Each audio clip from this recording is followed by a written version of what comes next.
agenda on it, and showed a bunch of lines going back and forth in circles and such like that. So what it was basically is that Fink, who is the consultant on this project, said that he would be in charge of labeling everything. So we have these 2 big sheets of paper where we began to just throw out ideas of people who might be or could be influential in this affordable housing issue. So I think maybe it's the first thing we might do today is let's talk a little bit about that. If Aaron would give us a little direction first, and then perhaps make some suggestions as to who might be added to those lists that we already have. Sure. So I did send out the power mapping colorful sheet, and it was just a brainstorming session really of who were some leaders in the community, not necessarily those with power, but those who could be influential in gathering folks. And I think we came to churches, we came to the fire department, the ambulance group, Baseball, and the sports, and some other organizations that had either influence or funding, perhaps, for certain things, and broke it up of who knows somebody. Then we started thinking about people. Who do we know in these groups who we might be able to reach out to and connect, and just start that initial conversation of, hey, what are your thoughts on housing? Do you have any thoughts, or would you be interested in having a conversation or bringing people to the table? And so we split that up, and we each have 2 or 3 folks to speak to. And the hope is that we're going to come back. We have a follow-up meeting scheduled for May 23rd, May 18th. Yeah.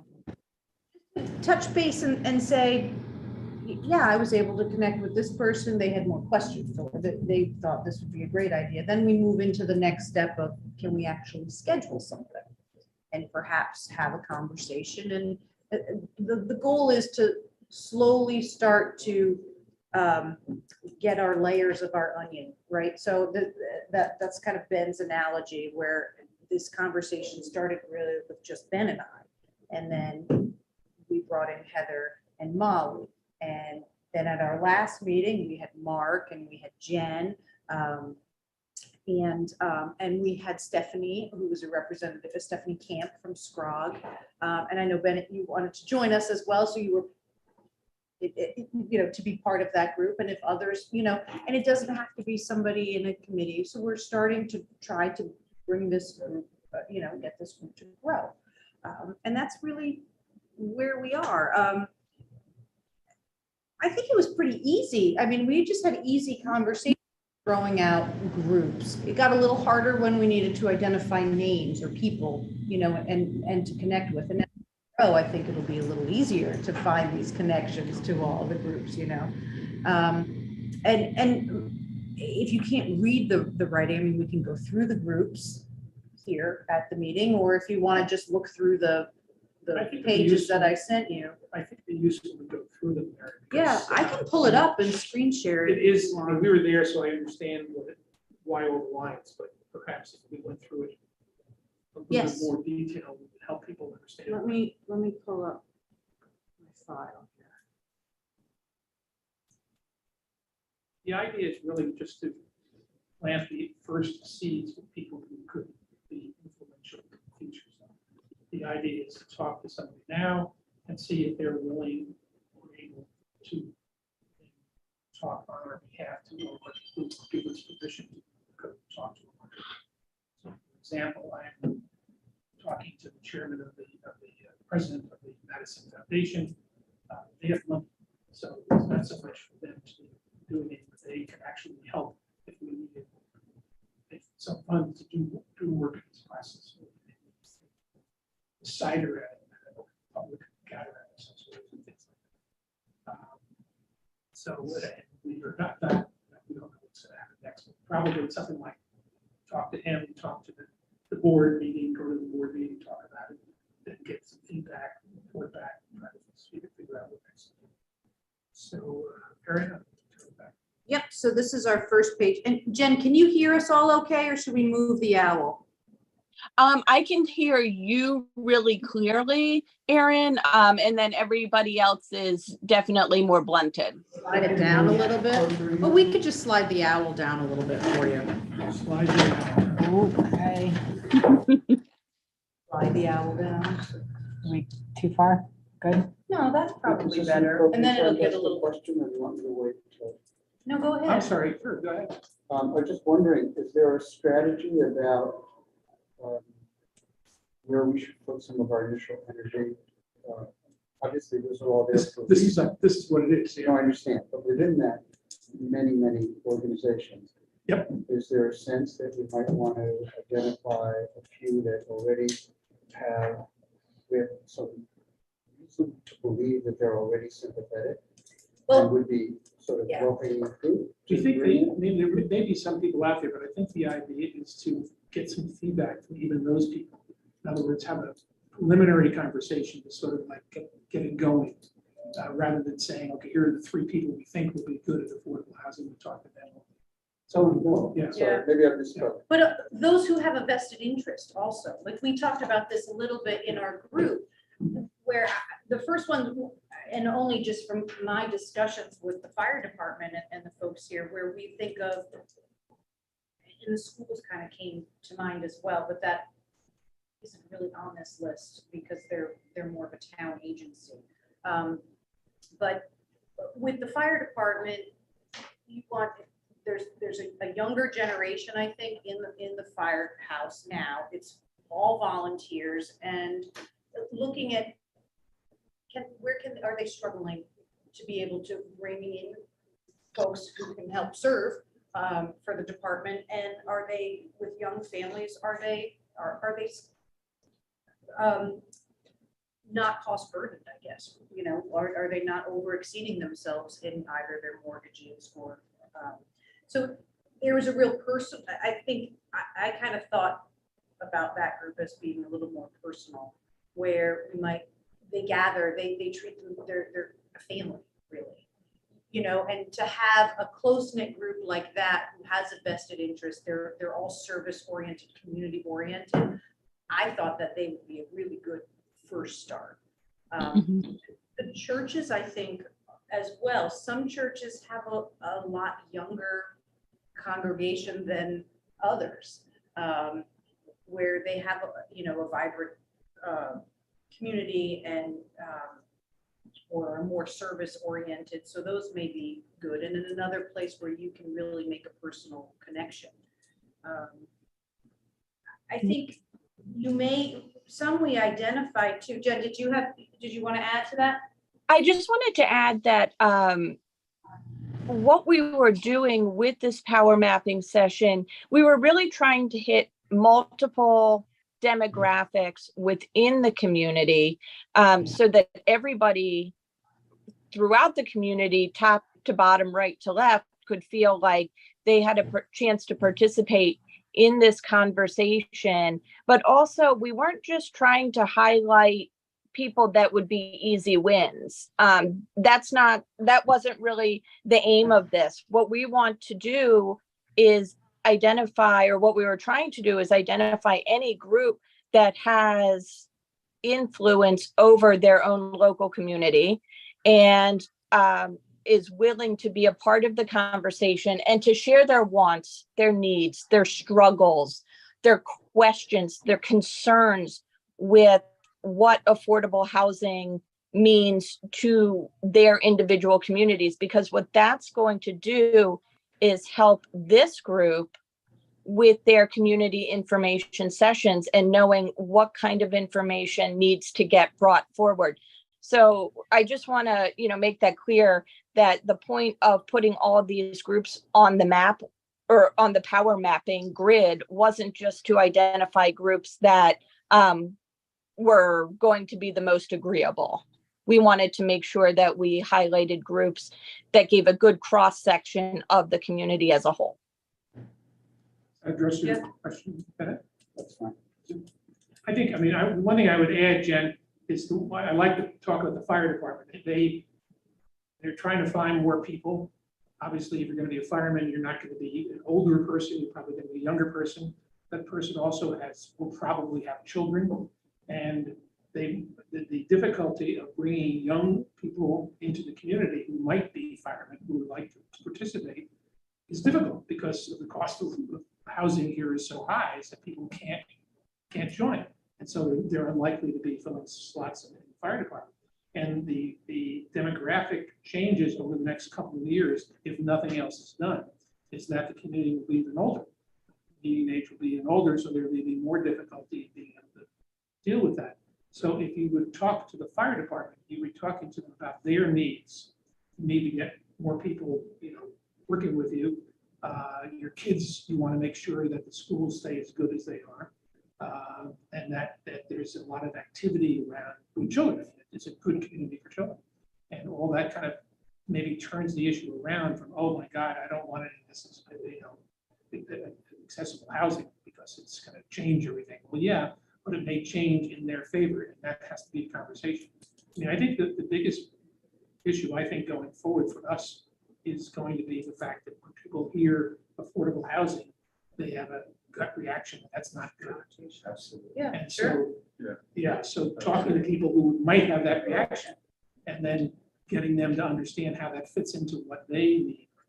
Then that I think very strongly about, it's not about us, it's about you. How can you help us see why it'll help you? This is a great exercise because it's given us talking points too. Like you said, and I experienced it, when you say affordable housing, people straighten up in their chair. They go, oh, it's a negative connotation to it. But fire department is a great example.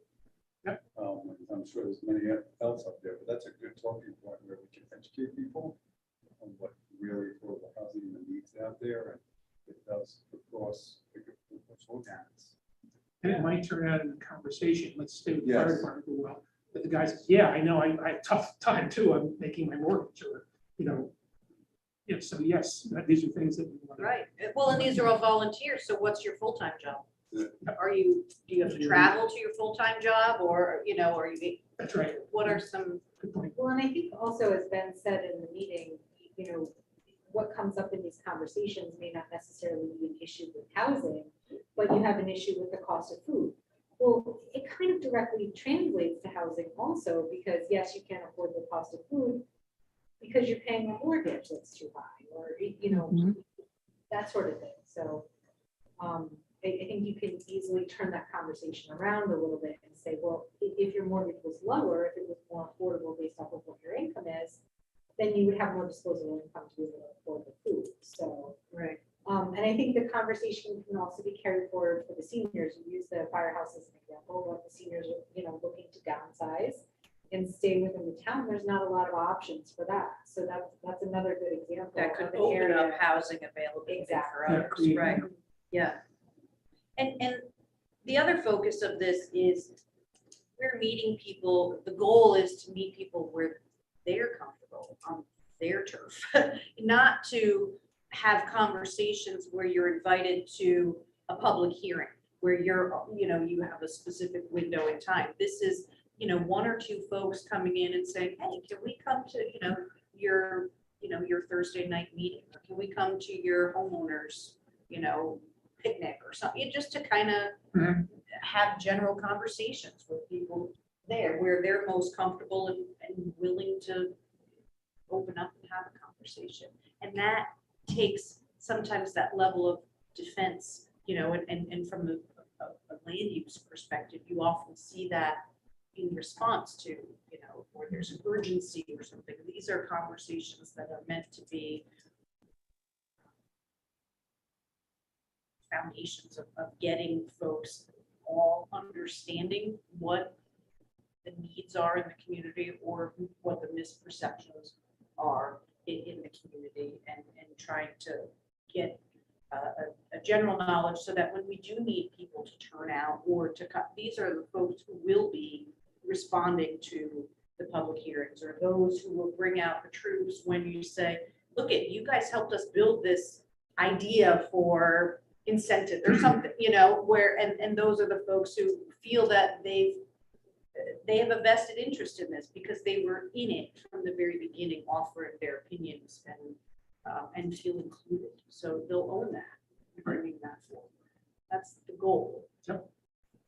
I just wanted to point out something, and I don't think I saw it on your map there, is that the town has recreational offerings where there are instructors that have captive audiences, and messaging can be put out to those groups and classes, whether it's a fitness class or a children's play class, or I think there's cake decorating, and there's a few other things that's offered under the recreational area. Letting them know that this is a topic we are exploring, or perhaps inviting them to a meeting, or just getting them so that they start talking about it amongst themselves. Another, You remember this, the staffing? yeah, this staff, when I go to a Pilates class, the woman who runs it works for the town, and she always has a little list of announcements that she's making for us with regard to scheduling or something. But she can very easily talk about, hey, this is something that's coming down from the town, and there's going to be a meeting about this, or you're going to see more about this, and hey, if you guys are interested, this is something that affects a lot of people. The other thing was, I think we have a Shoreline Performing Arts Alliance. They also have captive audiences, and it would behoove us to have a 2-minute introduction before performance to say, hey, this group exists and they're going to have meetings and this is where they're going to have them. So that people who make time to go to these performances, people make time to go to these classes. So you might as well take advantage of that captive audience, I think. I think we actually put the Shoreline Alliance on the chart. That might be on page 2. I know we had Tremaine, was it near that? Or we had Madison Foundation. Another thing is the triathlon that we have at the end of the summer. Yeah. They're on that microphone all the time. No, They he's can on. very easily talk about something like Is this. it triathlon through JC's? I'm not sure. It is? Yeah. Is I it? think it's a Yeah. JC too. We did put JC's because yeah. I think, I guess where we are, and that's worth the conversation, is that we're maybe one step before that.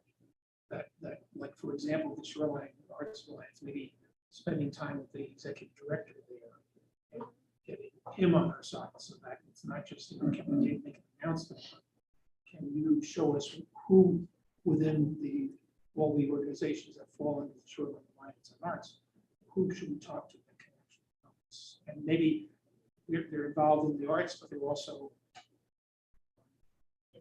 Board of Selectmen, that kind of thing. It's a connection there, or even though we approach them from one point.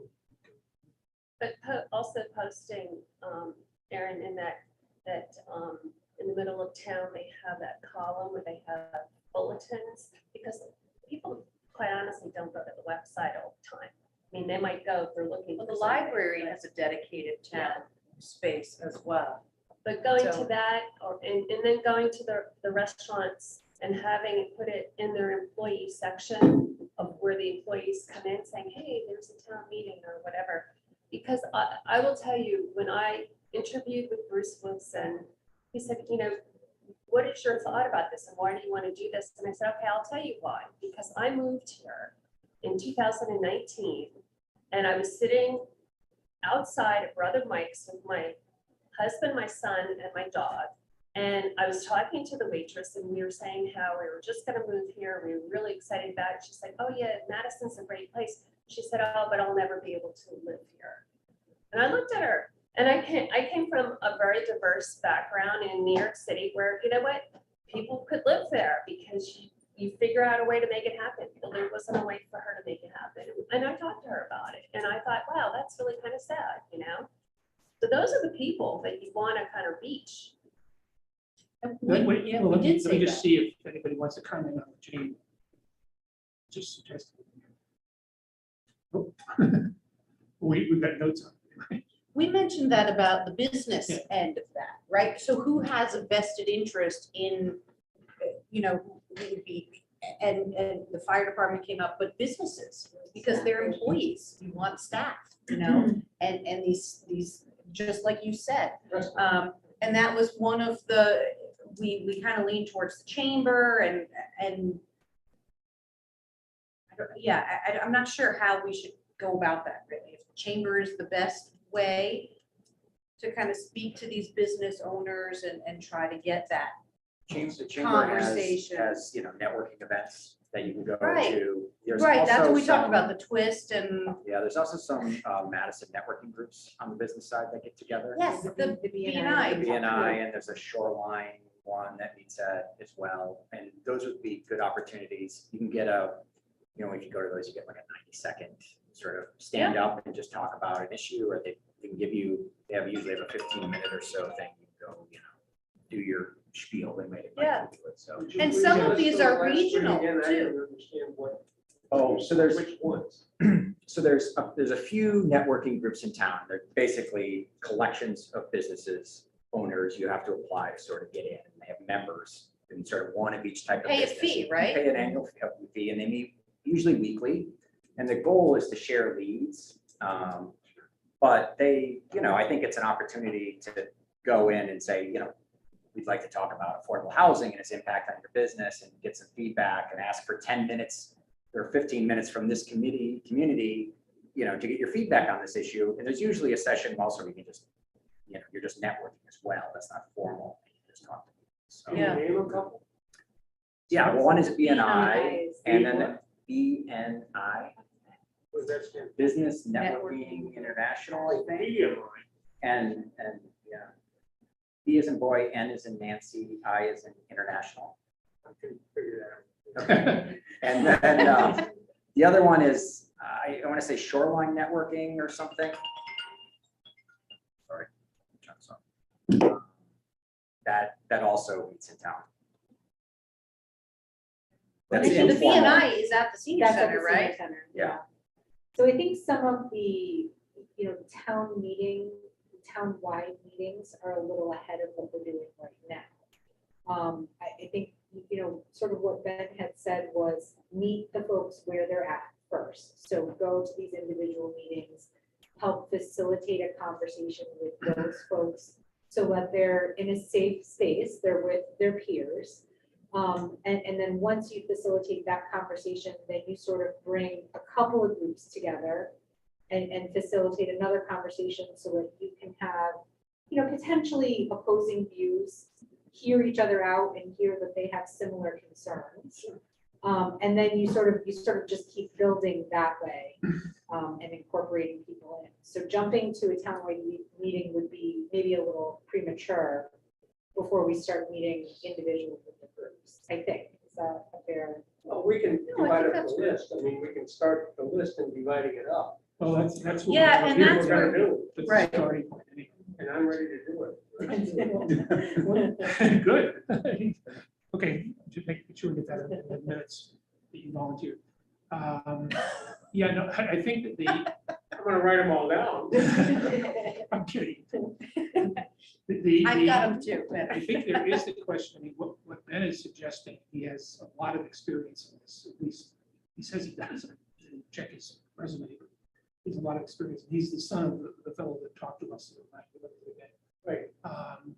So what he was talking about is going not only where people live, but approaching them not like, here's what we want you to do, but trying to understand their point of view first, so that we can find out what we have to address. Because I think that while we wouldn't be on this committee if we didn't all believe that we should have more affordable housing in Madison, there are probably a vast number of people who are not on this committee who think we should not have a lot of affordable housing. So where do we so talking, as I said, to the fire department, because it's not saying why you need to have affordable housing. It's what are your problems? My problems are I can't get enough young people to join the fire department.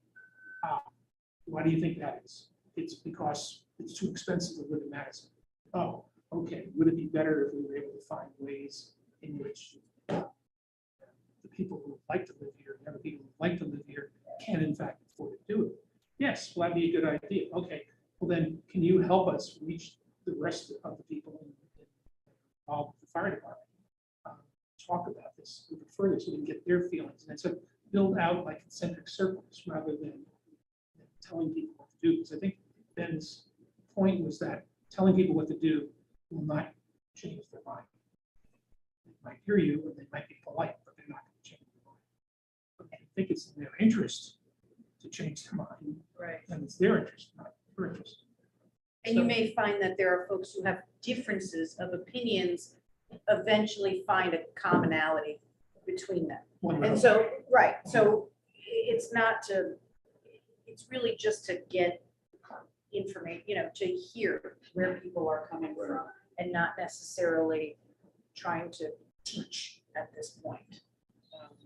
And And Ben that's, said he was gonna give us some talking points. right. Right.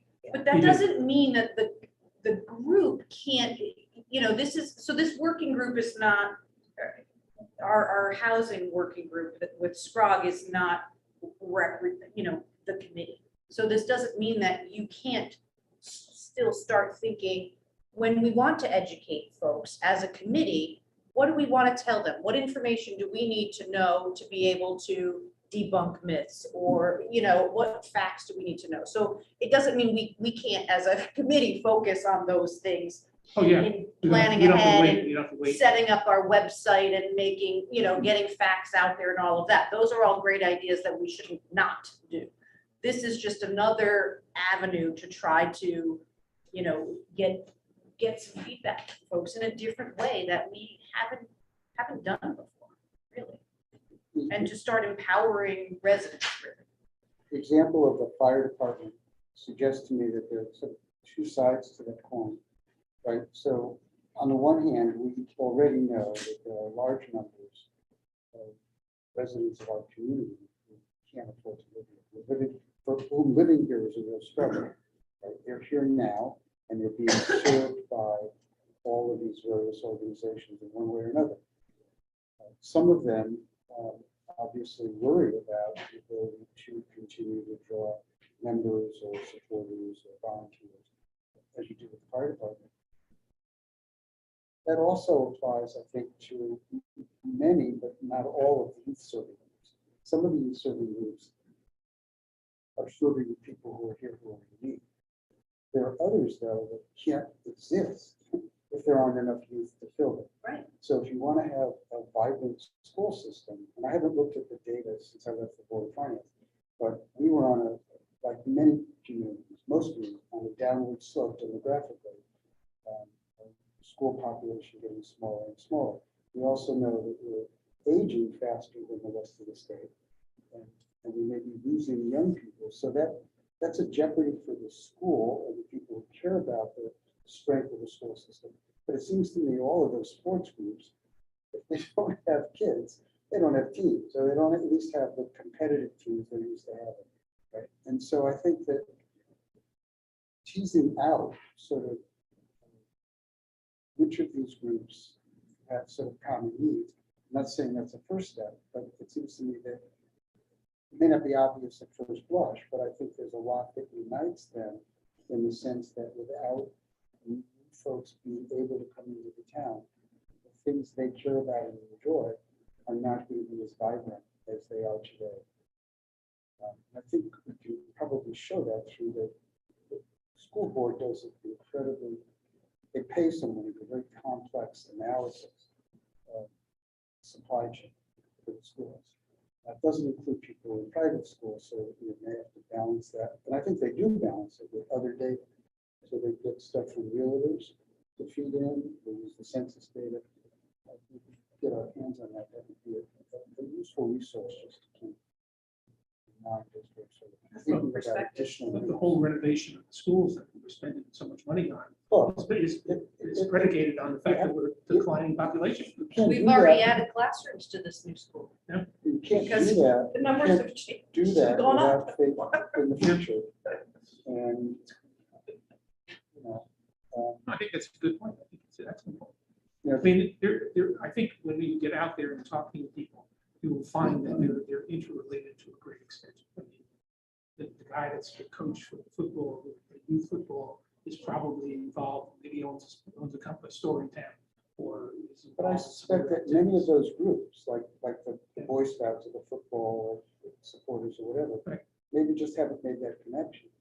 Right, they have- Oh, I'm sure. We're used to being number one in the state forever, or, within the top 10. And to what extent is that driven by demographics and economics? They're taken for granted because it's just always been that way. I think it's challenging to even get coaches because there's fewer young families. Well, they can't Fewer- live here. And the true. fewer coaches to get there. I mean, my son was, they struggled for a while to get a coach for a couple of his teams. Yeah. They found him, but it's usually a coach who's already coaching Somebody two or, else. Somebody two or three else. other things, Yeah. right? But yeah, Um, oh, I know. Yeah. My daughter's practices are late because somebody lives in Shelton and is the coach and is driving here to Right. coach the high school. Those are real issues, Yeah. but Yeah, there are. they don't get any kind of public awareness. People, if you're involved in the sport and your coach is coming to Sheldon, but Or you people may down- not even connect it to the issue until you connect it in their mind. Well, why is that coach coming from Shelton? Right. Well, because there isn't a coach here and coaches can't afford to live here. And I- Yep. And our strategic, so the town is going through an update, not only of the plan of conservation and development, but also a strategic plan of developing. So the board of selectmen are developing a strategic plan and we have a consultant on board. And some of we're going to be launching both an employee level survey and a community level survey. And some of these are questions of, where do you live or especially for our employees, can you live, do you live in town? And we found, and we can get this information from our HR department, people, a lot of them don't live in town. And our teachers, we had, for our affordable housing project application at 35 Cottage Road, the applicant hired a planner as part of their professional, their expert team. And he pulled out the town employees that would qualify for affordable positions, that would qualify for affordable housing. And to see that on paper before the commission, how many positions, just employees, people who we depend on for general operation and services that would qualify at that 80% or that 60% level, teachers and staff, So that's eye-opening, and that's a good educational piece, I think, to that stigma of what an affordable housing is. And Jane, I think you mentioned that too, as workforce, or, there are some trigger or, red flag words that I think kind of get people worried. Is there any way for us to get like sort of a feeling for what percentage of people who work in these various industries in the village or around here, what percentage actually live outside of Madison? Is there a way to, I don't know, to ascertain it? Or can the strategic plan person tell us how we can find that out? Probably that would as be we kind of- reach out to business owners, start to, connecting at that level with them, that may be There part is of our census- conversation. There is census data on commuting, whether it would get down to the level of little towns like Madison. I I don't know. just think it would be a compelling There's story. a whole national coding think it's- system.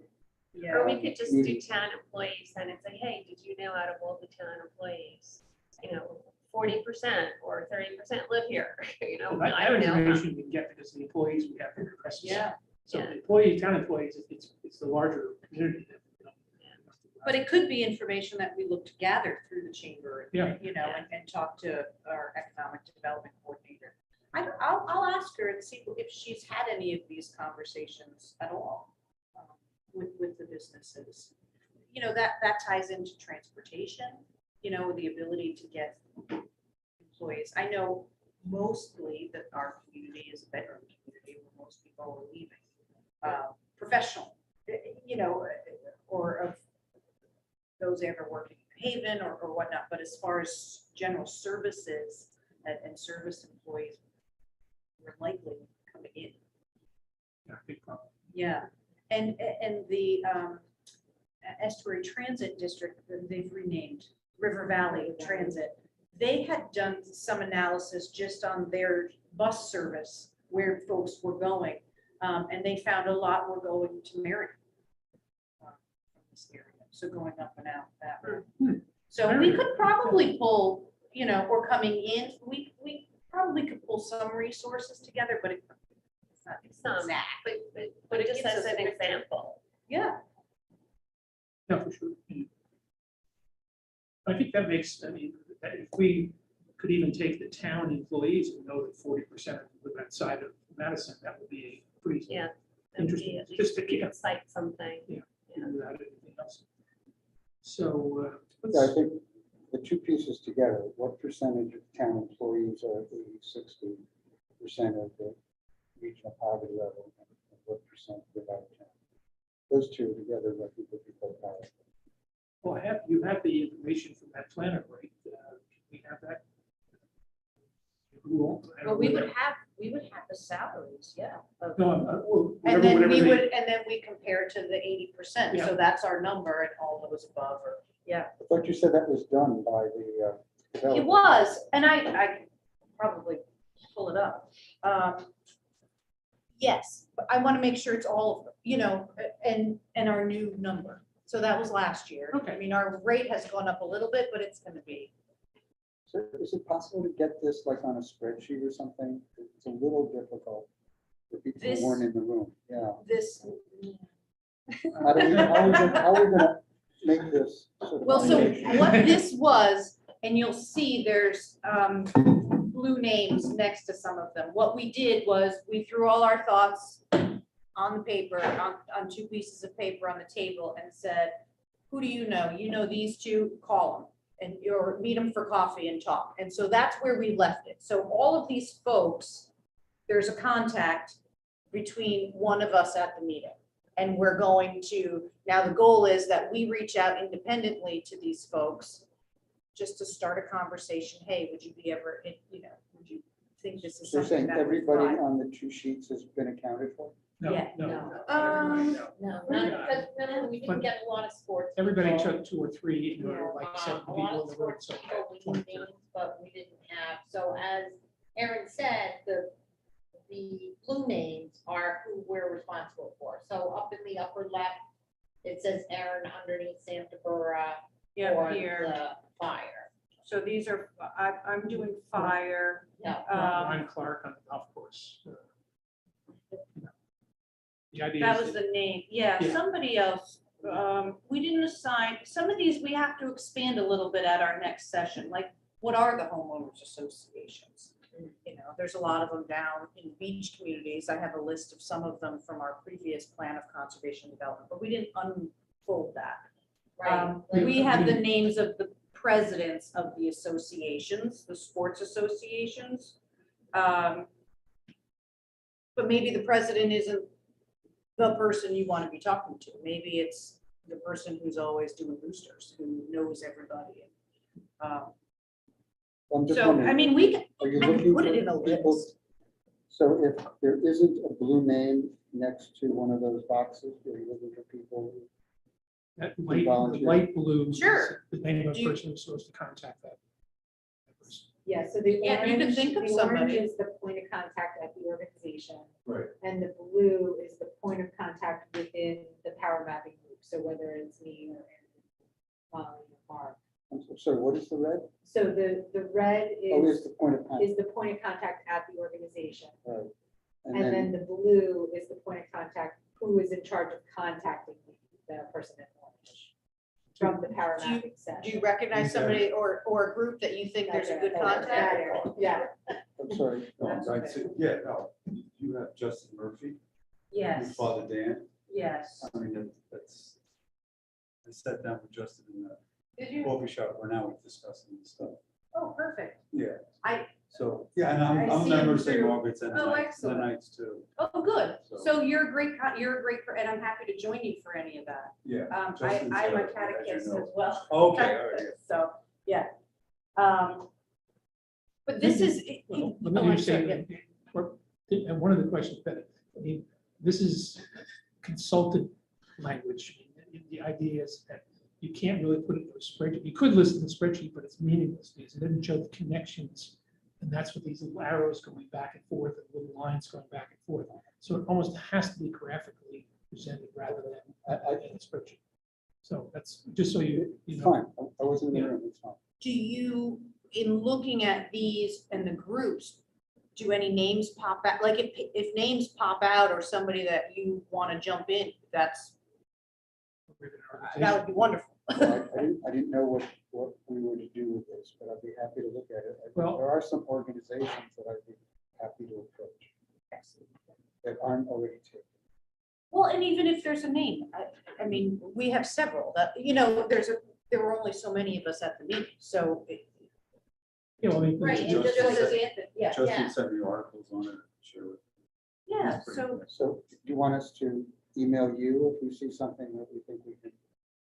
sure, if there's a person or another contact that we can highlight copy this. everybody on it so that we're not crossing signals. We want to do it Well, in the meeting here and just go through and Well, identify we- some. I would say we should take a look at it anyway, just to see. It's another page of this. This is Yeah, if page you one. wanna Bring it back, do we want folks to join us at the next power mapping? I guess meeting? that was my That other would be a good- thought, yeah, if you want to be in the, you know, come to these meetings, that would be helpful. Or if you aren't able to participate, but just have some good feedback that you want to say, hey, maybe you guys want to Why- reach out to Why this. don't we, Because I why don't we think just take, also- why don't we just take a 10-minute break, go up there, take a look at both pages, see if anything that you immediately kind of say, wow, I know somebody I want to talk to at that location. So It also would is be that- good for folks to go to the training that Ben is gonna do on, is that on the What day is that? 22nd? I'm going to send out. On how to do some of these communications, right? So did all of you, I think I put everyone's email address into the Scrog Housing Working Group, so you should be receiving emails regarding upcoming meetings or training opportunities. So that, I'm just gonna, can I stop screen share for a second? Well, Jen's Sure. got her screen off, so Yeah. that's okay. So there, if you can directly RSVP to that working group and the training session, but the training session is an in-person, basically On the giving, 23rd. giving folks pointers on how to talk to people or how to, I'm sorry, and that is where? it's at North the Haven. Scrog headquarters, their main office. And it's in person only. It is in only, person 9:30 in only. the morning. Because of the nature of the training, to be able to work with a partner and be in person, you know, practicing conversations. The Zoom doesn't really. 9:30, how long? 2 hours, 2 hours. Do you have that on there? I can pull up the I calendar. have it on the 23rd. Do I have it on my And did we, calendar? I don't believe I yes, got I an have it. announcement of that. Yes. Let me There's- see. there's have it at 8:30, so I'll make sure to do You should have, but I will send you. I don't have a- it on mine a either. folder too. Hold on, I There's can a find Zoom it. link, but And It's I'll definitely send it worth right. it. It's the 23rd, right? Yeah. Yeah, 23rd at 9:30. North Haven is a building there. I have one on the 24th at 1 o'clock, but that's different, right? That's the working group. Yeah, I didn't get the, I don't believe I got the 23rd. Let me see. I'll find it.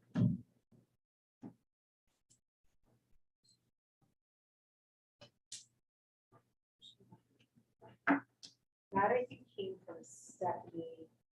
From Stephanie Camp, right? North Haven, you said? Yeah, It's in North Haven. yeah, the 23rd is in North Haven.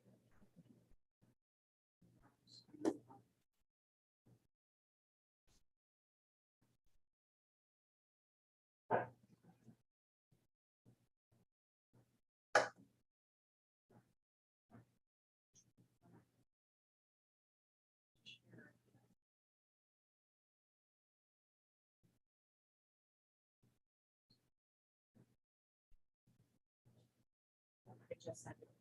Does anyone want to take a look at that? Flyer. screen Here we and go. Review it?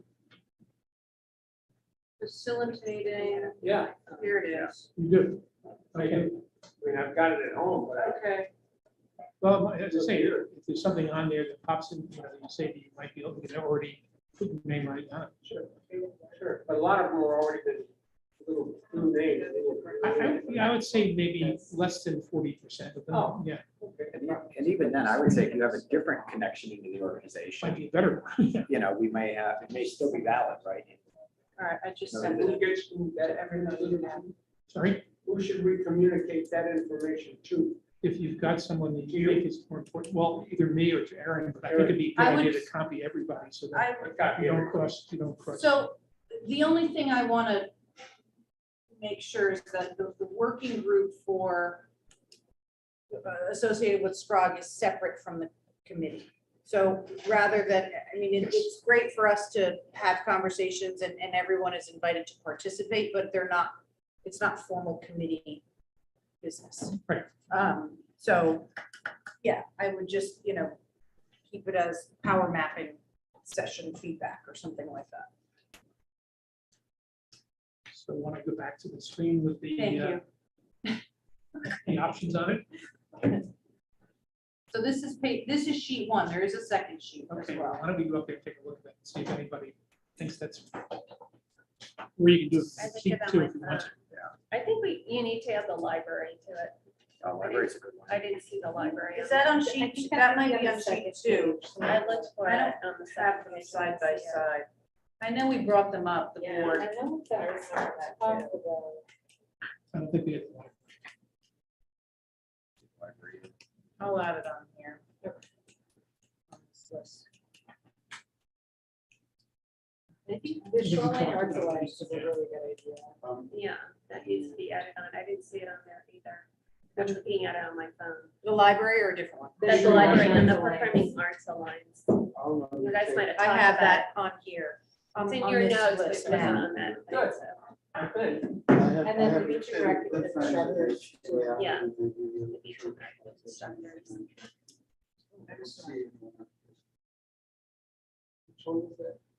Unitarian. Unitarian Yeah, church. Oh, go ahead. I'll do St. Andrews, I'll do First Congregation, I'll do Temple. Okay, I we did have say somebody doing it Andrew. as the Episcopal Church. I didn't say Episcopal. Here's St. Margaret's. St. Andrews is the Episcopal. So St. Oh, Andrews has, somebody is, your mom. Yeah. Yeah. Oh, I- no. I'm Over here. I'm sorry, I know that, I'm sorry. I actually did speak with them already, so. Well, most- But if you want to speak again, No, most all the churches have councils, you know, it's Yeah. monthly or something. It's just to get on the agenda and they, I'm sure, welcome it. but it's like, keep it in like this. I can do it. Well, I'll take first too. And Brian McMillan, I don't know how he got on there, but I know him well. So in order, I think we should, part of our, before we reach out as we're, for those folks who weren't at the meeting, I'm trying to think of pointers that Ben had said as far as approaching the conversation. We should, Well, we did we talk. should pass that along. Why don't we come to the next meeting before we do it? It's no urgency, right? You say my outline. I'm That's planning to be at the probably, next meeting. that's a very good idea. The next meeting of the. To that have everybody training- knows training session. If you're interested in reaching out to groups, You know, come to that, the that power, group meeting, that is power gonna mapping be a training recorded session. meeting, not a starting meeting.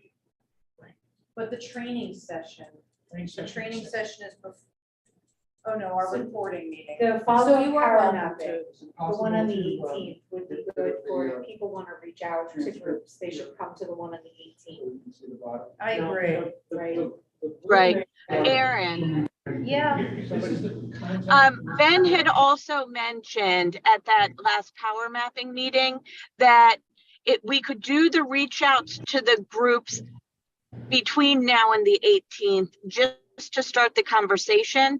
But if they wanted to schedule an opportunity to speak to their groups and actually hold like a, community discussion within their group, that's when Ben had asked that we email him so that he could go over some talking points. Otherwise, when we meet on the 18th, we were going to go over talking points for any meetings that were scheduled out after that. That's What right. I think I might do is send Ben a quick email, have him kind of just write down some generic first contact suggestions for talking, so I could send it out to you for the folks who weren't at our first power mapping meeting. So then you feel a little more comfortable as to how you're gonna approach it. Well, I think that would be Your useful. person. I think it's Ben can break it out better. And I think we were just talking about it. The idea is you don't go and say, what do you think about the last? Right. The approach is to go over and say. We know what not to do, but Yeah. Yeah. some suggestions for good work Ben can do is- that. is helpful too. Ben can do that. Yeah. It might be good for Ben to meet with this group also, because he's a very powerful speaker and he really energizes you I'm and just gonna gets stop. you I need to excited stop about the sharing. topic, so he's very interesting to talk to. There's several other churches. Maybe on the 18th. Okay. Yeah. You know what they- No, so the 18th is the power mapping session, that's on That's Zoom. Oh, Yes. And then the 23rd is the meeting that's happening in Northeast. I will follow up with an email with all Okay. these dates, Thank you. so you can add them.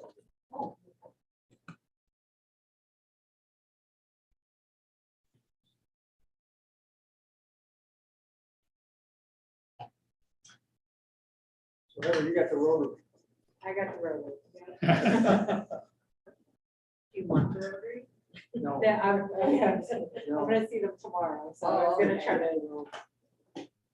get Mike when I see them tomorrow. Lions is not.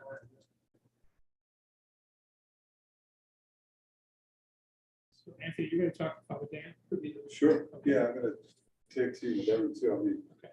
I'm active at St. Margaret's. I'm active with the Knights. Better. Yeah, Justin. And Justin's a very good friend of Justin, mine. that's great. okay. And actually, like, he sent me articles and stuff, so. Is everyone done with this page? I think so.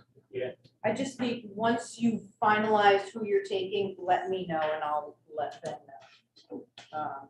Let me get the next page for us.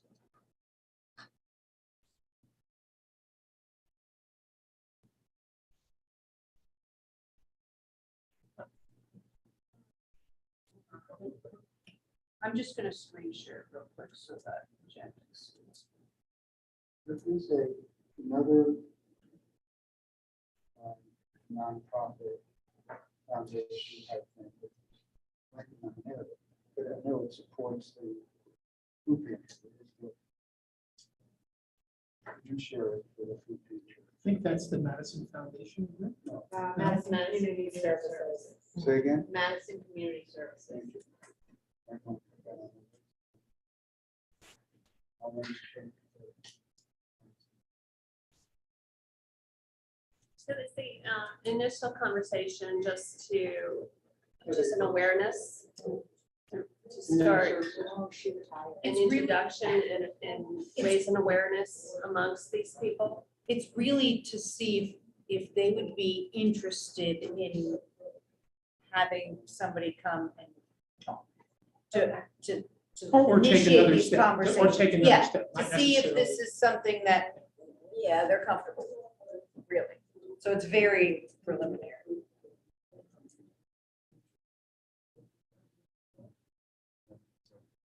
No, it's fine. There's a whole list of nobody's name on it. I mean, we can split that stuff up when it comes to. So, business. Let's, Just. What's the timeline for that, Erin? For the land trust, I'll go over it, then after for Yep. several years. And I'll- Yeah, I think we should ban.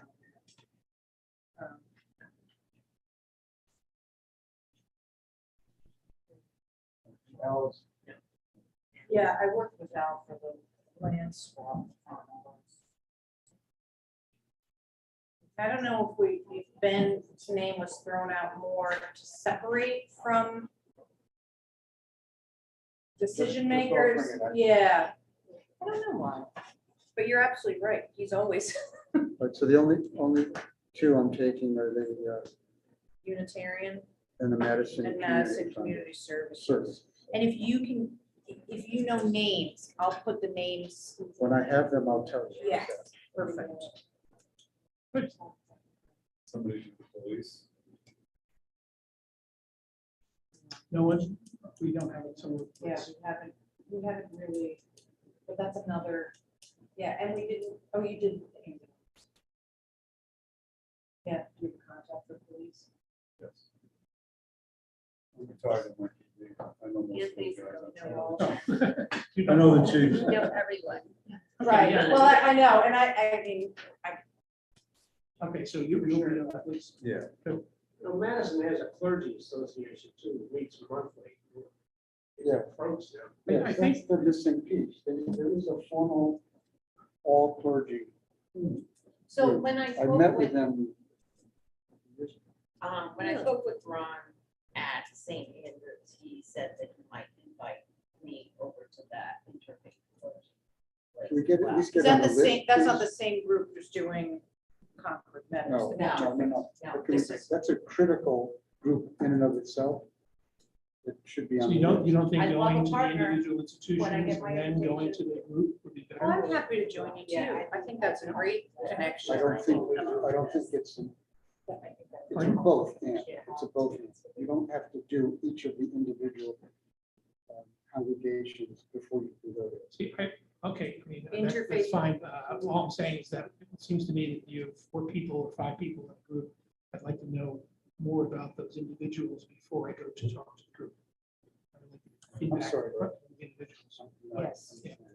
All I'm saying is that is a critical community Yeah. resource. It needs to be on the map. Who talks to them, who within it you talk to. Well, I think, Separate issue. again, what we're Alright, so doing you're is gonna- saying, you're gonna okay, start with the priest at St. Andrews is Right. going to maybe invite us to join Right. the group. We're coming in from the, Right, that's from the exactly individual how, church as opposed to trying to find out. who's Right. I think that group ought to be approached the same way every other group is being approached. But that group is that group. I mean, it's the same people that are in the churches. It's all the churches. So It's the ministers. I think we're going to the ministers or the priests. or whatever. Yeah, but the individual church councils are worth getting on the agenda for. I mean, that's just Yeah, yeah. as important as the clergy. I'm missing something. here. So I think some that of it isn't we're not- necessarily. We're not in dispute. No, we're not disputing anything. Okay. I'm just saying, I prefer to understand who the people are in a room before I go into the room. That's all. I don't like to be surprised. I'd rather know, don't, like a lawyer, Well, you I don't, think- you yeah, don't I ask a think- I think question. The first time any one of those folks is approached, the next time they go to that meeting, they're likely to share with their colleagues. So Possibly, yeah, possibly. I don't know how often they meet in this group. monthly. I haven't heard back from him. He was going to look Well, into let's just- that. He was let's just gonna talk look again, though, into about- his own. What we're trying to do, what we're not trying to do is convince people that affordable housing is a good idea. That's not what we're, I mean, we can do that, but that's not what Ben think was suggesting we do. What he's suggesting we do is to try to begin a coalition of the willing, if you will, get as many people that have influence in town to be on our side. Then using them to go out to the larger groups. That's what we're talking about. And I think that it makes sense to do it that way, because we will also learn ourselves by getting the interaction with individuals. We learn a little bit more about what people are thinking. Because most people may not even be thinking about things like, why maybe affordable housing. Adding larger items to the power map. There's things missing from the power map that we really need to worry about. But it's just a Beginning. kicking off point. It's So- not the document not that we're document. gonna remember, and base everything off of. This was our first session. If we want to get something on the power map, we should go to the, If you want to participate in that, yes, you need to come to the meetings. or 'Cause tell somebody who's going to be at the meeting to add this to the power map. Yes, Because there's Yes. very influential people that were completely overlooked. and then indeed we should do that.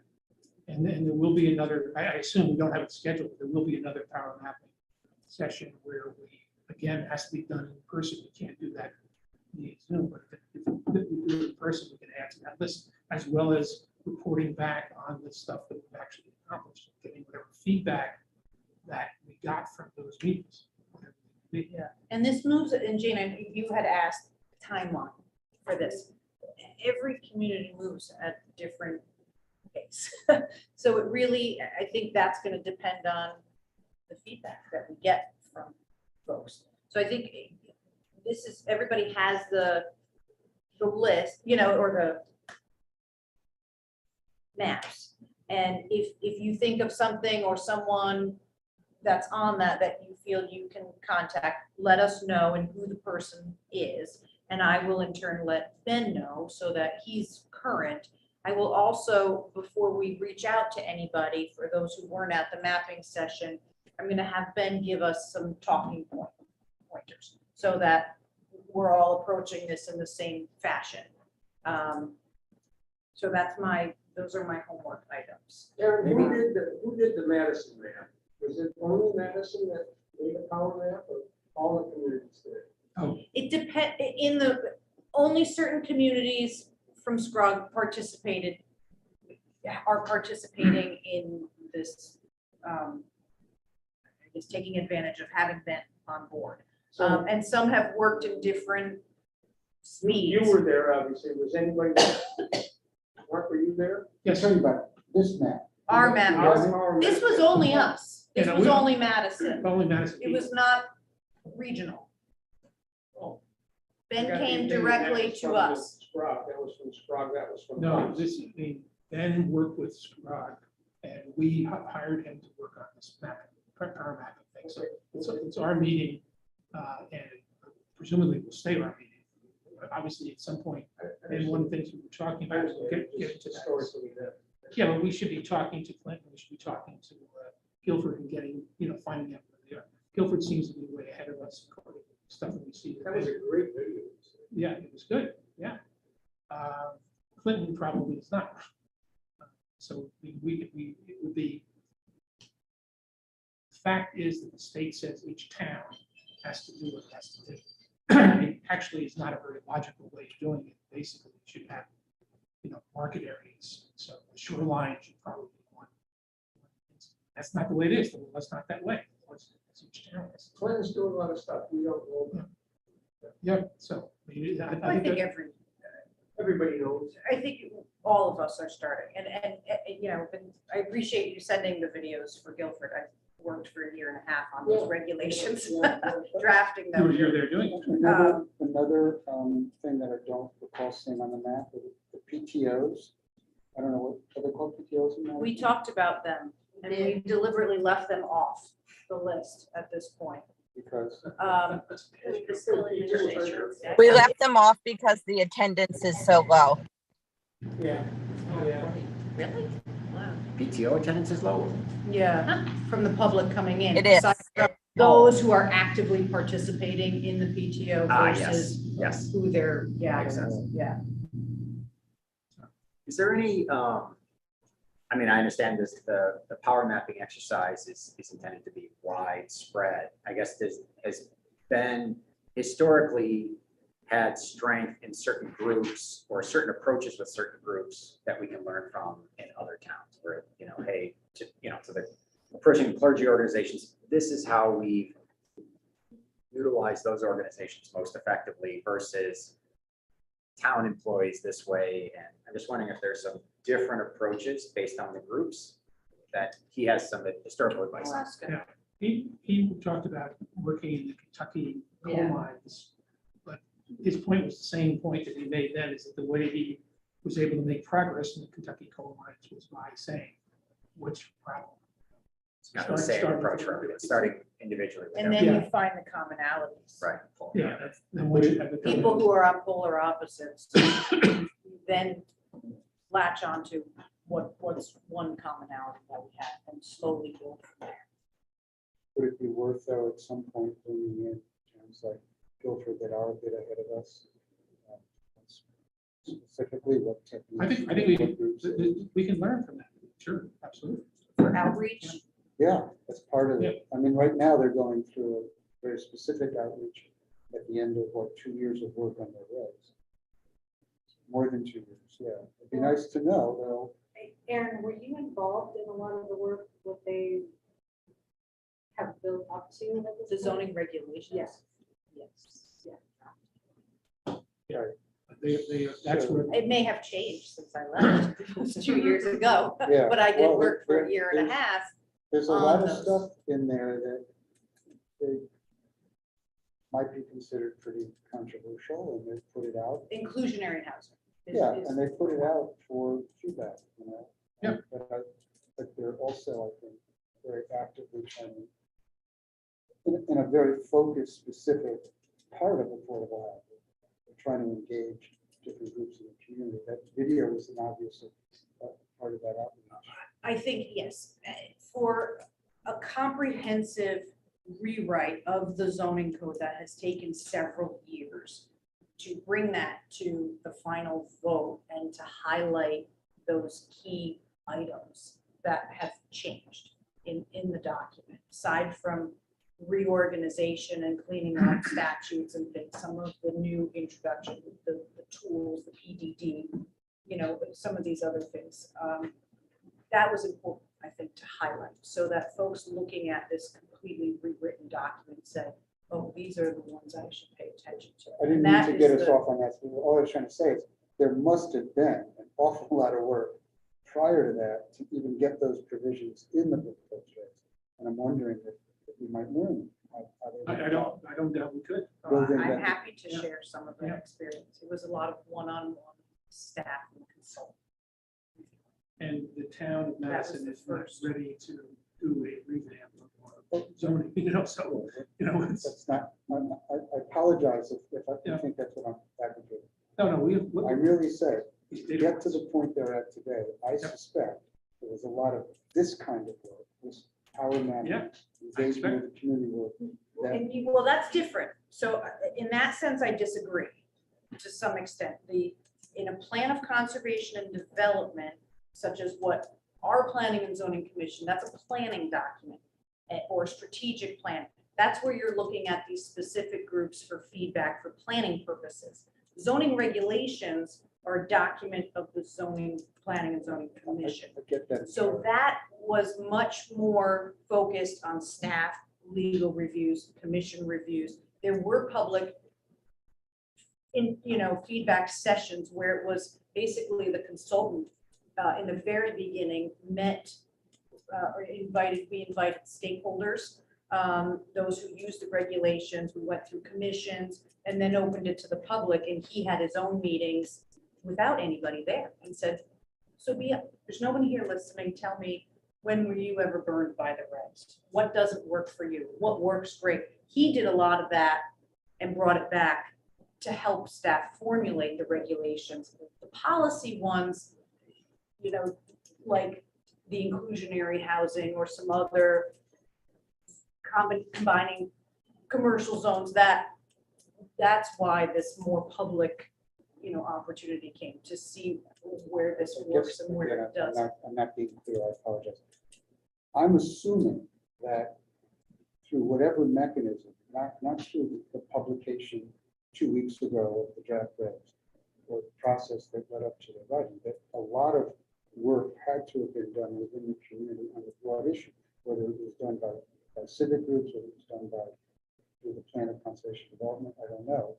I'm just wondering if since they started before we did, if we might learn from things they did. that Are you worked. talking in terms of gathering the community support? Yes, Yeah. exactly. So probably Liza Petra, which you have on your list, would be a good person to come and speak.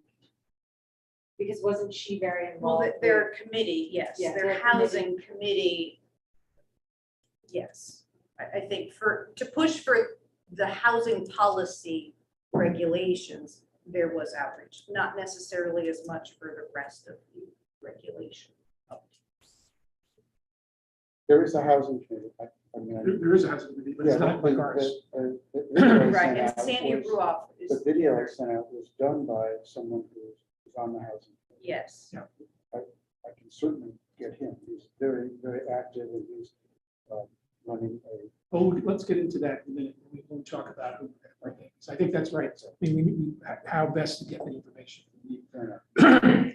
So I think we're done with the power mapping. There will be this meeting on the 18th if anybody wants. That is a Zoom meeting if anybody wants to listen in. It is mostly reporting on what we have done in terms of reaching out and whatever feedback we got. That's what This is Zoom only or in person? this would be Zoom only. It's only Zoom. And then on the 23rd is the training session in North Haven. And that is 9:30 to 11:30. And it's in the Scrog building where offices. I don't know where North Haven is, but the offices. So let's talk a little bit about what Jane is working on. And I think we're finished. I mean, where we are, and I think we should sort of like adopt this, sort of.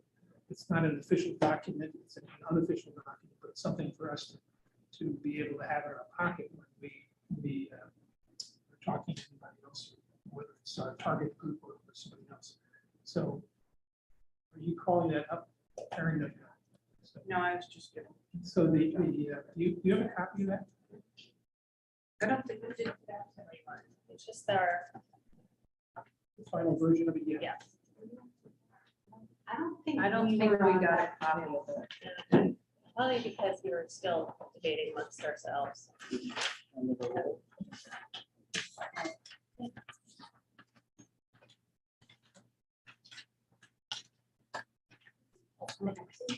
Thanks, I did that. Thank you. You got it. You have it electronically anyway. Jen, I don't have this as a document to pull up and share. I'm sorry. That's okay. I'll listen with really good ears. Sounds good. You also can read it if you'd like. Jen, if Yeah. you like it, just to read it. I just think it does. I wasn't sure if it was finished. So let's, Yeah, Mark, you wanna read you it? should include. Okay, I wasn't sure if it was finished, so I just put it was amongst us first, and then once it was done, I was gonna send it to everyone. Is this different from what we adopted last meeting? we didn't adopt it. No, I We talked about it. We talked about it, yeah. We talked about it. And no one, I assume, gave you any feedback. Just, Got some affirmation. Okay. Got some affirmation. yes, Yeah. yes, affirmations, and Francine did some editing. Right. Sounds good. Okay, let's see. I mean, we don't have to adopt it right now, but let's see if this is makes us feel comfortable in terms of what we are about. So shall I read it? Yeah, Better? Madison Affordable Housing Committee. Our mission is to provide a forum for collaboration to further the goal of ensuring affordable housing for all Madison residents. Quality housing at an affordable price attracts and retains residents at all stages of life, which provides stability and strengthens our community. So this is a work, as I say, it's a working document. This is not a town policy or anything like that. It's a working document for us. So any comments, questions?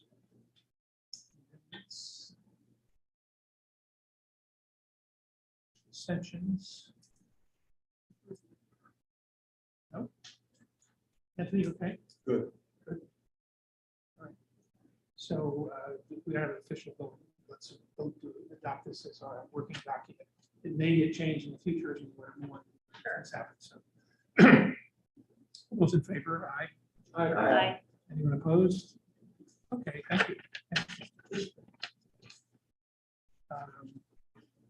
Now, I would like to mention about this strip mall conversion thing I went to at Scrog meeting, which I thought was fascinating. But I think before that, we should talk, turn over to Aaron to talk about possible people to visit with us to help us in our ongoing education project. So I think we all received a copy of this list. Yep, as I mentioned at our last meeting, I wanted to at least put down on paper so you can have a running list of folks that you want to invite to meetings. You said Liz is it might be available for next week by Zoom. The next meeting. Yep, I'm going to send her the date and I'll confirm that with her. Remind me who Liz is again. Sorry. No, but She is the executive director of the Guilford Foundation, but has been very much involved. No, not Liza Petra. No, I'm sorry, Liza, Elizabeth Torres, Liz Liz Torres. Torres, I'm sorry. Is I the didn't get it founder right. of Housing Smarts. She's the person that Carla Lindquist, when she met with us last, said she was working with a development She is, consultant yes. who She helps is the- put she is the together person. that financial package and everything. And so when I met with their team today, I informed Liz that Carla volunteered her, and so she, she said she'd be more than happy to come and talk and just kind of touch on how complicated and involved it is before even putting having your site and going through the process and things like that to fund a project. And she will be available next week, hopefully, or next meeting. I think there's a lot of detail. I know that Carla was the last speaker we had. Gave us a little bit of insight in that, but I felt like a lot of the heavy lifting for that entity was done by their consultant. And a lot of that devil in the detail stuff, it is, I think, key for us in understanding, because there's a cost associated with that. So hopefully we'll learn some more from your next. Right, and we may get, it may get really into the weeds of calculate, so we want to kind of take this from a higher, a bird's eye view of what's, just kind of an overview at this point of what's involved in creating. The housing. So how do we want to proceed here? Do we want to just leave it up to you to see? Yeah, who you I wanna can just contact? tell you these few names that I have on here, after David Fink joined the committee for a meeting, he sent me a follow-up email as a thank you for having him, and he said, these are the folks that came to mind who he thinks would be great resources that he's worked with before and thinks they would be more than happy to talk. Mark Barnhart, I don't know personally. He does work for the town of Fairfield as their economic development coordinator. But he was involved in a lot of the transit-oriented regulations downtown and some of that redevelopment in downtown Fairfield. He said he's a great resource, and Fairfield has one of the model affordable housing committees that has been. And they've had some real From the accomplishments too. Yeah. Right, so that's how he can kind of come in from a committee perspective, looking at how they've accomplished change. Sandy Ruhoff, again, she was in the video for Guilford. She's a select woman there and has been instrumental from the very beginning in pushing for affordable housing and especially the Woodruff property development that the town is partnering with neighborhoods. And Liza Petra, again, she's the director of the Guilford Foundation, who was also on that committee, the housing committee, and very much advocate of affordable housing. So those two may be a joint meeting together, bringing them in. And then Bob Friedman is a longtime chair of the Old Saybrook Planning and Zoning Commission. He was instrumental in the train station redevelopment, that multifamily development right adjacent to the Old Saybrook Station. And David thought that he would be a great resource as well. And Mark, I had added in your email to me, I just kind of wanted to throw this together so we could That's a good use it start. to keep track. That's a good start. The idea of speaking to a commercial developer. We had a nonprofit developer. I could probably give you another name of a nonprofit developer who did project Chris Widmer in Guilford on State Street. Also, Mark, you indicated state reps perhaps to talk to from a policy standpoint, I guess. And then I had thought you talked about financing experts, but HUD, and it would be Michael Santoro, who would be a great resource, I think. The local guy. He's in Hartford. It would probably be a remote. Yes, I don't even that Joining he's us, the but- person for this That's not area. HUD, that's the State Department of Housing. Not federal. Yeah, the state reps, I don't know. I mean, I think it'd be interesting just to hear from either one of them actually, to try to get a little feel for what's going on in Hartford, what's happening. Then as far as the commercial developer, I mean, I would like to talk to a commercial developer, someone who's been successful in town. And how do these feel about affordable housing? Why doesn't he include, or she include affordable housing as part of their portfolio? How can they do this? Just see Yeah. what kind of reaction. Jerry Davis was one who came and talked to the Affordable Housing Plan Committee, specifically as it related to his development, the Bradley. Bradley Which Road. is no affordable housing. It's Right, not included affordable right. housing. But Jerry Davis. Yep, Jerry Davis. Another one who has done development is Rich Gentile and Mike Picard have partnered on 830G affordable housing. So they're developers who have come in under the affordable housing appeals process. That could be another perspective. Would this name Mark, the Fairfield guy, would he know someone who developed the project? Even if it's not in our town, Oh, I'm sure he does. maybe that they Oh, sure, would yeah. maybe be a good perspective. It's a very Yeah, good and idea. even the developer who did, in Old Saybrook, which is even closer. Yeah. Yeah, Yeah, either one of those would be great. On Santora, yes. you might ask him if he's prepared to talk about all the CHFA programs, or we should bring someone in. They're the State Housing Finance Authority. They tap all the federal money. Yep.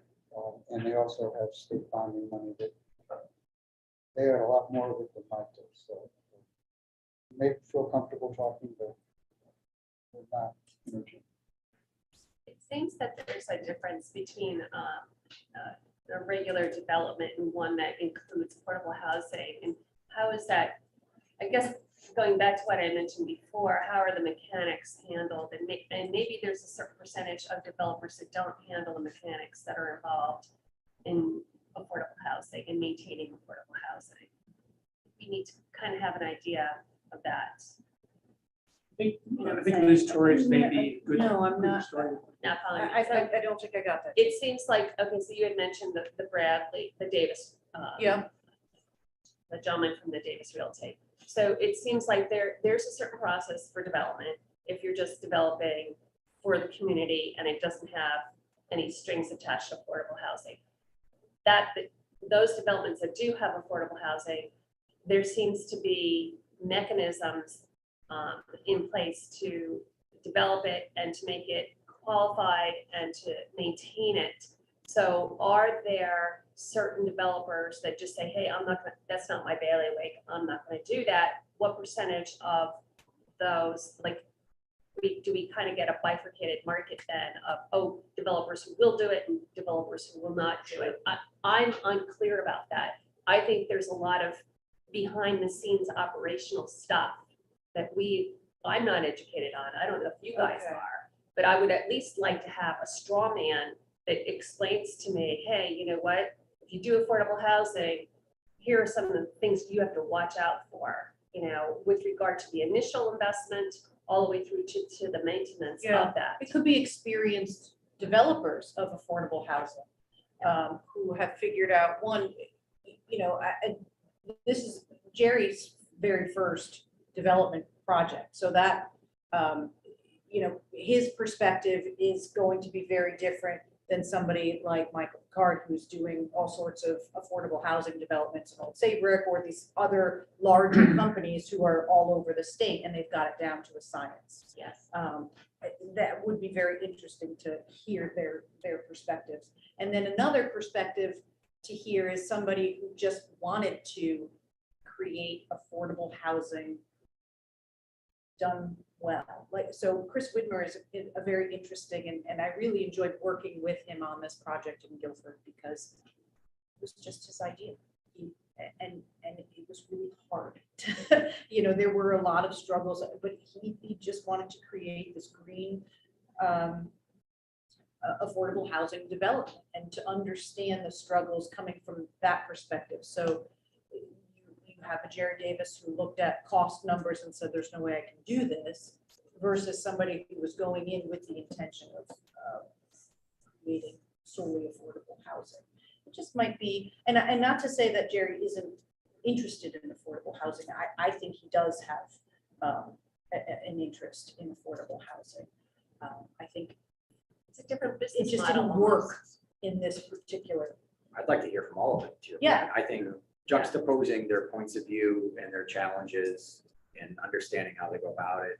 Your point, like a big developer who knows how to navigate this versus someone who's had the passion and vision and ran through all the struggles versus Jerry who's like, just looked at the numbers. This is what makes Yeah. sense. And So- there are some, exactly, the affordable housing developed, some of them say, this is how I can make the most money. I can get this density because of it, or I can circumvent all the regulations if I go this route. And, you know, so, yeah, I think a balance of both types of developers would be good. I think, Jane, I think you're right, that some people are just look at it and say too many problems. But fundamentally, it's economics. So one of the things that I would like to hear is what, even if it's Jerry Davis, what would have made it more attractive to you to make 30% of the apartments affordable? It's a great question. You know, I mean, what we don't have that we could. Well, maybe this would be too much. Would it make sense to pull a couple of them in together so that they can hear from each other? and learn We from did each other? that, right? Right. The affordable housing Work. plan, we had a couple people at once. I don't know if they were all on at the same time, though, because it might be interesting for Jerry Davis to listen to Chris Whitmore, to, you know, to hear what these other groups are doing and how they're able to put it through and make it affordable and make the numbers make sense. Yeah, because sometimes you may find you have somebody, a potential partner down the road, right? That Possible. you, That sounds like agrees with something the maybe for down concept. the road. Yeah. I think it'd be better to Hear from them get them in first. individually as we can. Yeah. So that we keep educating ourselves. But there are probably some developers who just think it's gonna be too much of a problem, so not actually think about it. Whereas we probably do have a role there. Yeah, think about it. Any other comments? So Aaron, you'll just try to set up a schedule for these folks. yeah, or if people would like to reach out individually, you know, Well, I don't take think- somebody. Do you- and- Does anyone know any of these folks? I don't.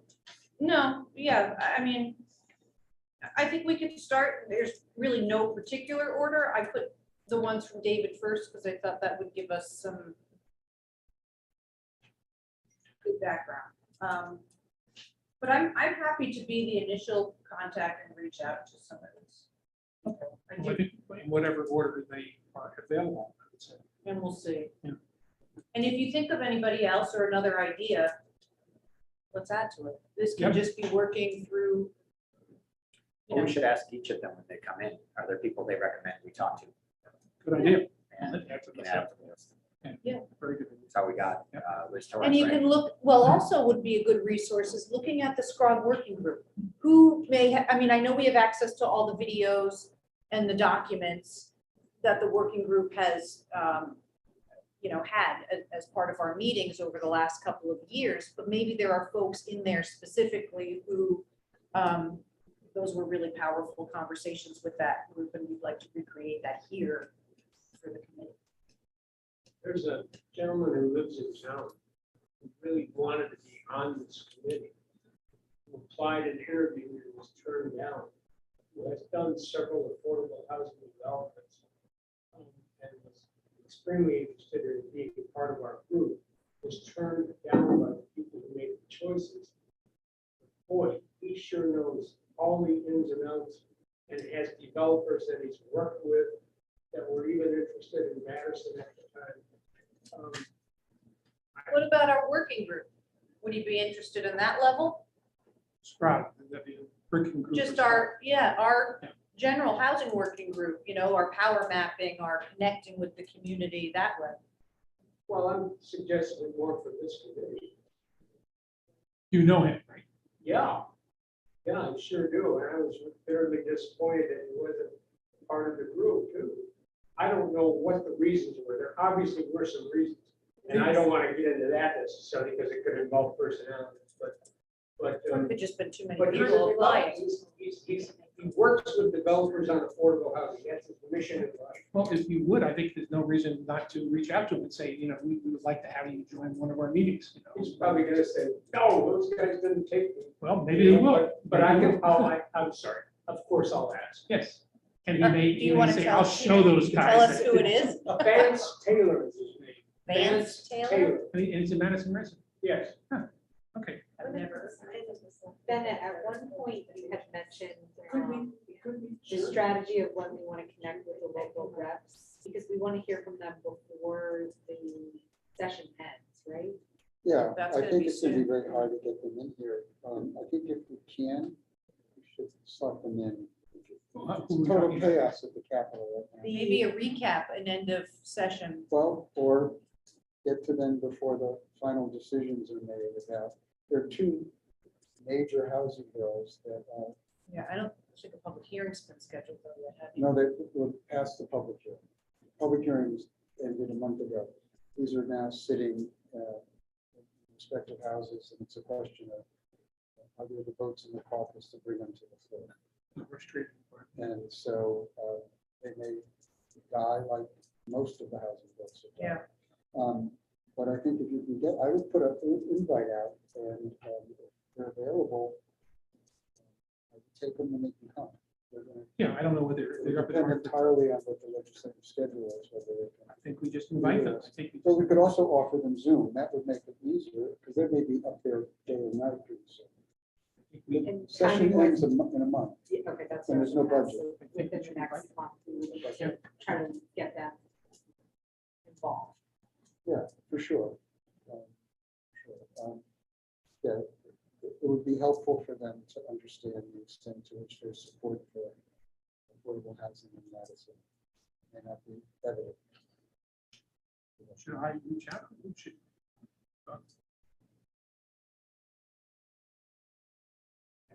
I would be happy to reach out. I just do. Want to try to do that for the next meeting, or do you want to try to connect with them first and see what they're able to do before we? I think just Schedule. ask them what what their availabilities would be, but via Zoom. I don't think they have to show up here. Right. Okay. Well, I would recommend asking them if they would just let us know when they have an opportunity and slot them in. We don't have to give them 2 hours. No, I don't, We got I don't half want an to. hour. We got Yeah. half an hour, just what's happening at the Capitol, and you should know what's happening here in Madison. Yeah. I think John Michael is pretty conversant with what's happening, but I'm not Okay. sure if Senator has this. And Aaron, I will help you on this. We have a list of about, I'll reach out to both of them. What'd you say, Peter? we have a list of about 40 people for possibilities of the next meeting. Can we prioritize? Oh, no, them? not at the next No, meeting. This is just running for the future. This Well, is- I thought this list of people that you read and showed were possibilities to meet with us. well, Yes, three of them but we not already all met. at the next meeting. Not at the next meeting? No, No, No, three of not them- everybody at one meeting. No, I'm not suggesting that. Oh, I'm just saying, if nobody reaches out and hits somebody for the next meeting, it'll be a week before and we'll be lost. We gotta have. Right. So we were and thinking so Liz, Liz right? Torres is the one for Liz. next. Got it. And if And she was Elizabeth the one who Torres. was last month. That we Yeah, did- yeah, We I- thought we I- did, we could get her for here, we did. I certainly agree with that. I'm Okay. sorry. And then we were gonna reach out to these individuals and find out what their Whether availability are, including the state reps. Yeah, And, got it. and then try to come up with a Yeah. plan. If anyone has an interest in reaching out also to assist, you are more than welcome to, and I'm happy to coordinate with you. Okay. Well, Yeah, then We'll I- try to schedule some of these.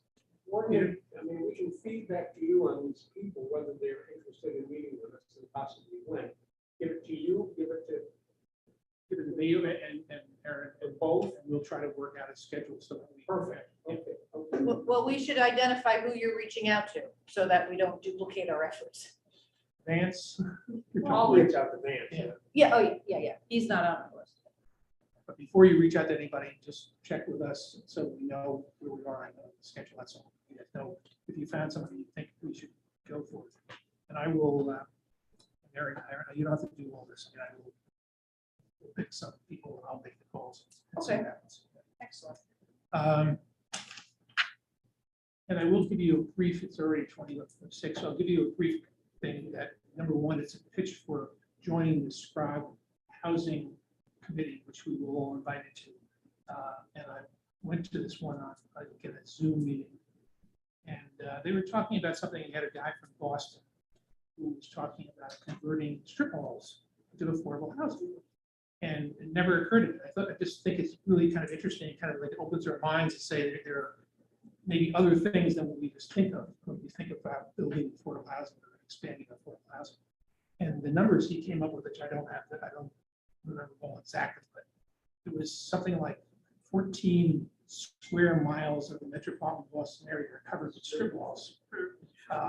And that these strip malls, many of them are not even new ones. They're old ones that perhaps even somebody inherited from their parents who built it originally back in the 50s or 60s. And they're earning something from it, but it's not just that's what they're doing. And whereas approaching these people, and apparently he's had some success in actually approaching these owners and getting them to agree that as these leases on the property expire, that they will consider being housing.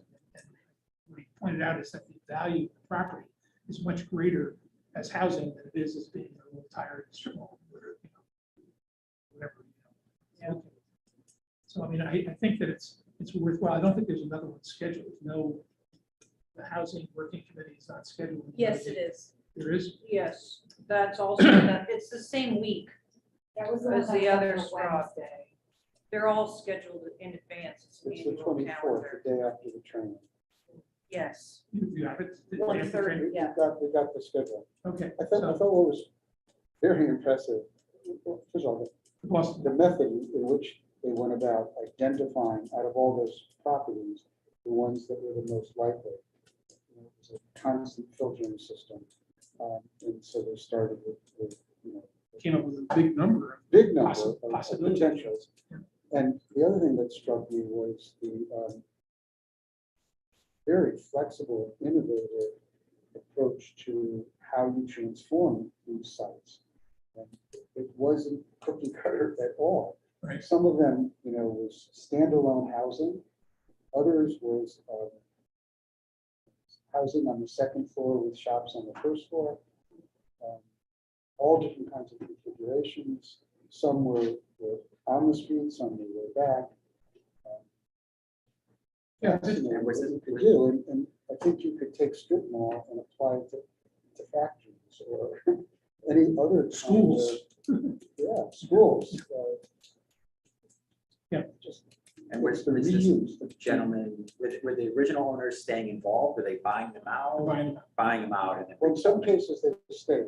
Okay. Oh, yeah, I didn't hear that. I didn't hear I thought there was one in which the owner, I think that the usual thing is they buy them. Got it. right, but I thought there was one where the owner stayed with. Maybe the one where they built the housing on top of it. Yes, and where they kept the lock shop. Yeah. They kept one of the original longtime tenants, so I think, anyway. It's interesting, it's very interesting, but it's true. We really be thinking about that. So it's not, knocking down, going out in the woods and building a bunch of houses. It's And in many ways,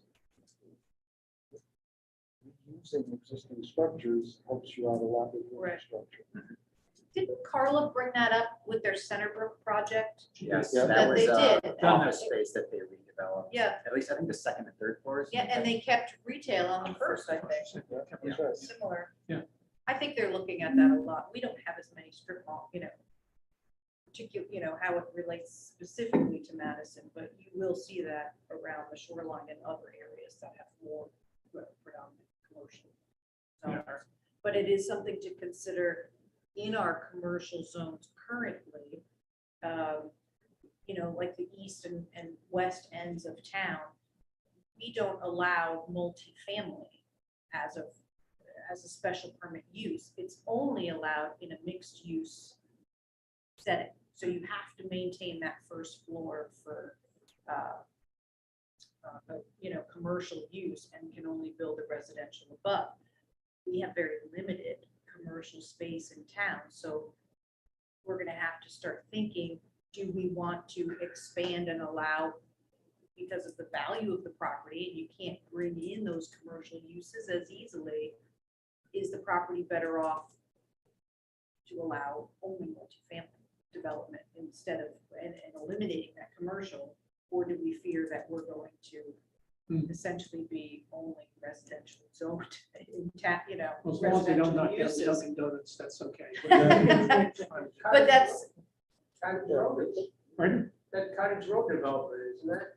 That's not commercial at all. But that's not. it's transition. It does allow for multifamily. The commercial zone, like in the front of that along the Boston Post Road, does not.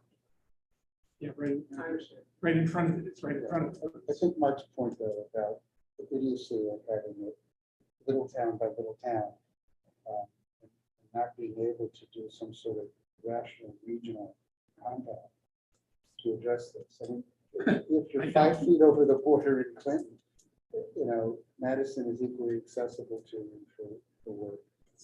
Not the law.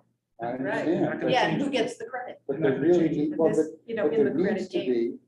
be, just like they came up with a moratorium, I think there needs to be some improvement for smaller communities that don't have the available, most desirable space for those kinds of opportunities to partner with their neighbors and think about getting collective credit. I couldn't agree with you Yeah. more. That's not the way That's it something is. we might Concept. talk to our Yeah, legislators it's a good- about. Not gonna happen this session. No, it's not. And the idea of 165, I mean, the whole idea of having little towns doesn't make a whole lot of sense from Yeah. a governance standpoint. Yeah, and in fact, somebody did an analysis.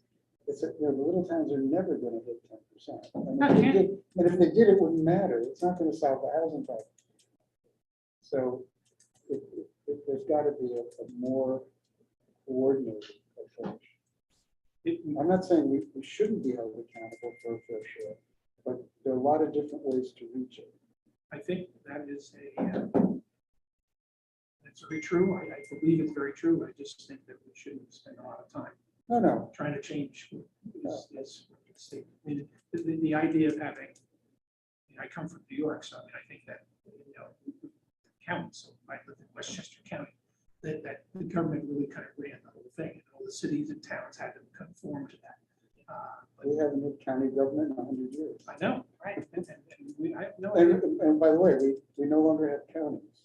I don't know if you know, but census has accepted Connecticut's application to do away with its existing counties and have county equivalents, which are the basically regional planning zones. Doesn't sound like It doesn't give them any power. Maybe have less power. Yeah, right. They still exist, counties still exist. Oh, no, I know that we were in New Haven County. But for the, well, Yeah. no one in the rest of the world will ever know there are counties in Connecticut because they won't be listed anywhere. And it's effective, except none of the federal agencies are able to use it yet because all their data is configured for the existing counties. Still, So What a- the census tells you we don't have counties, we have county equivalents, but the guys on television for the election coverage. I think we've done our next steps already. We don't really have to have a separate agenda. Anything we're missing? Anybody have anything more to say about where we are at this point? All good. Okay, well, hopefully we'll have news to us next time and 2 weeks from today. You're adjourned. Thanks, Jen. No problem. Thanks, guys.